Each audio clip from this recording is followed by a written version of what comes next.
Okay, so have you noticed this? I mean, it's like everywhere you look online these days, it's like this, like a sudden wave of Ghibli-style images. You know what I mean, right?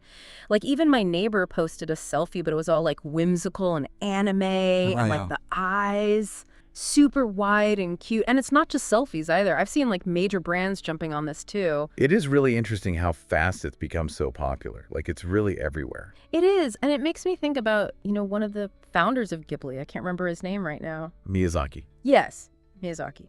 He's been pretty outspoken about AI and animation and not really in favor of it. So it's kind of ironic, I think, that this whole trend is powered by AI. Definitely a bit of irony there.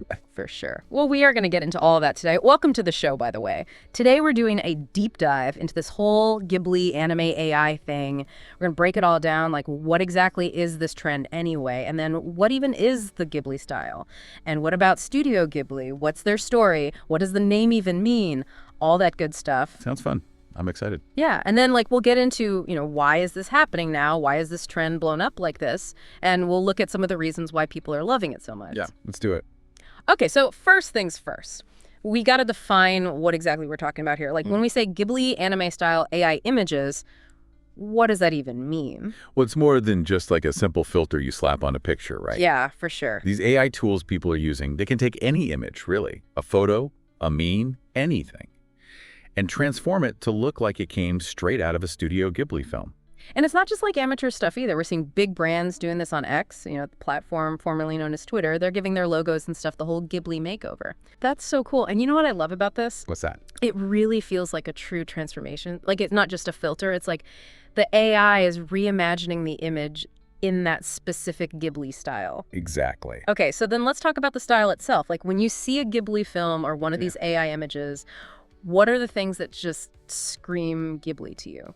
Well, first of all, you have to remember that Ghibli's roots are in hand-drawn animation.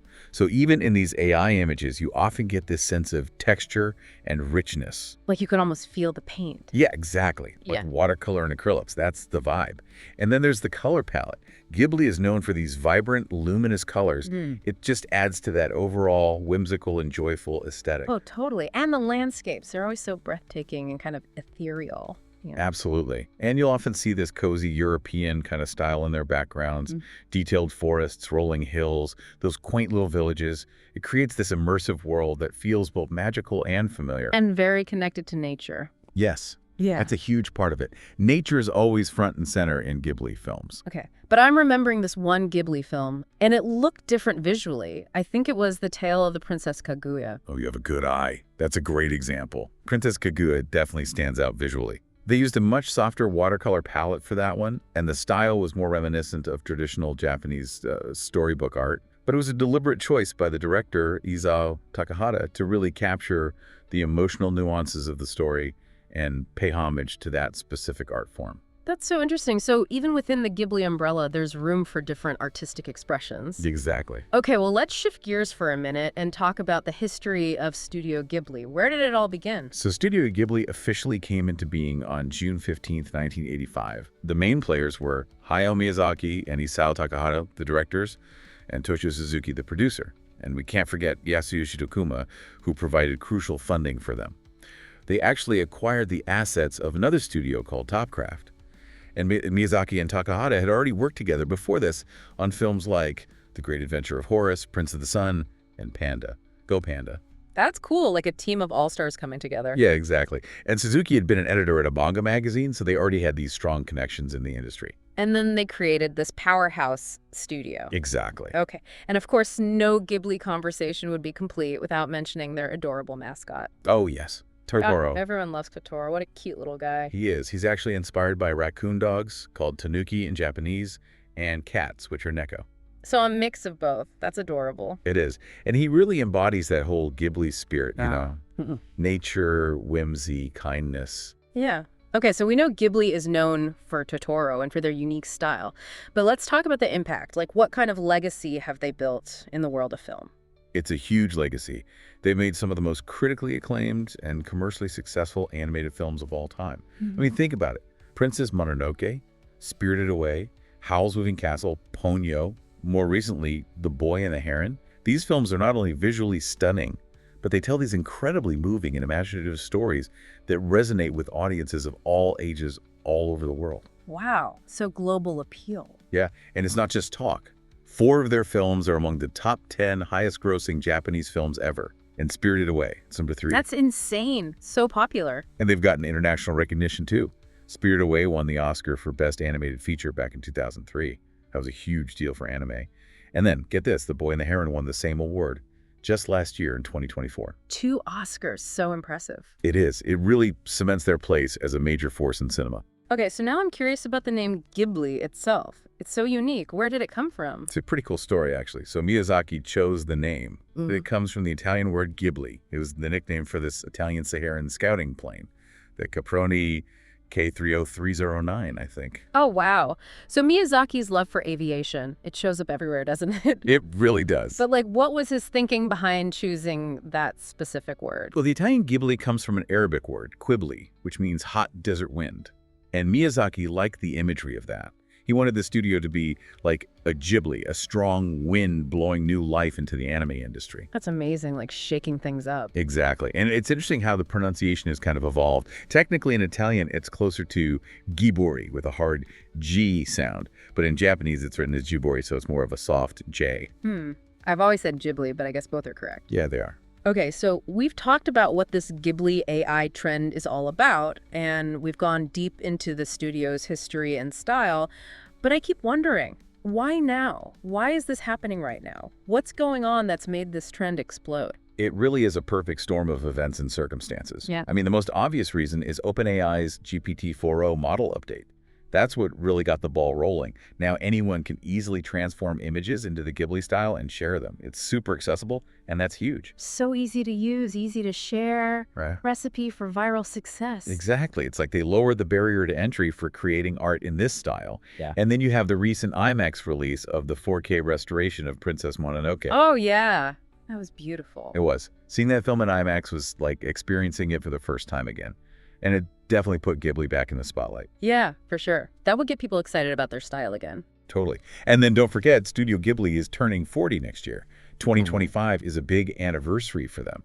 So there's a lot of nostalgia and excitement building up around the studio right now.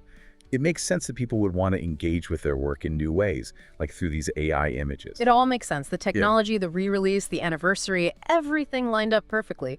Okay, but here's what I really want to know. Why are people so drawn to this? It's not just about the ease of using the AI, right? There has to be something deeper going on here. Why are we so obsessed with remaking memes and selfies in the Ghibli style? What's the real appeal? Well, for one thing, Ghibli films have this incredible power to evoke nostalgia and emotional connection. For many people, they're not just films, they're tied to childhood memories and happy feelings. Oh, for sure. I remember watching My Neighbor Totoro for the first time. It was magical. Exactly. So these AI images, they offer a way to reconnect with those feelings, like stepping back into those beloved worlds. And then there's the escapism. The worlds that Ghibli creates are so fantastical and often full of hope. It's a welcome escape from the stresses of everyday life. And let's be honest, the world can be a pretty stressful place these days. No kidding. So that Ghibli style, with its cozy and wholesome vibes, it offers a sense of comfort and peace. It's like a visual hug. A little digital sanctuary. I like that. Exactly. And then there's the artistic appreciation aspect. People genuinely admire the beauty and detail of Ghibli's hand-drawn animation style. So to be able to recreate that, even using AI, is appealing to both art lovers and tech enthusiasts. It's like this cool blend of classic artistry and cutting-edge technology. I love that. It's like tradition meets innovation. Yeah. And of course, we can't forget about social media. These Ghibli-style images are so visually appealing, they're just made for sharing. So you see them everywhere online, and it just makes more people want to join in. It's a self-perpetuating cycle. The internet loves a good visual trend. For sure. And here's the kicker. Miyazaki's disapproval of AI in animation. That actually adds to the intrigue. It sparks debate and discussion, which just brings even more attention to the trend. It's like this paradox where his criticism is actually fueling the conversation. That's so wild. Isn't it? And think about this. These AI tools are democratizing art. Now, anyone can create something in the Ghibli style, even that they can't draw. It opens up creative possibilities for people who might not have had access before. That's awesome. It's like breaking down barriers. Yeah. And then finally, there's the personalization factor. People can take their own photos or memes and Ghiblify them.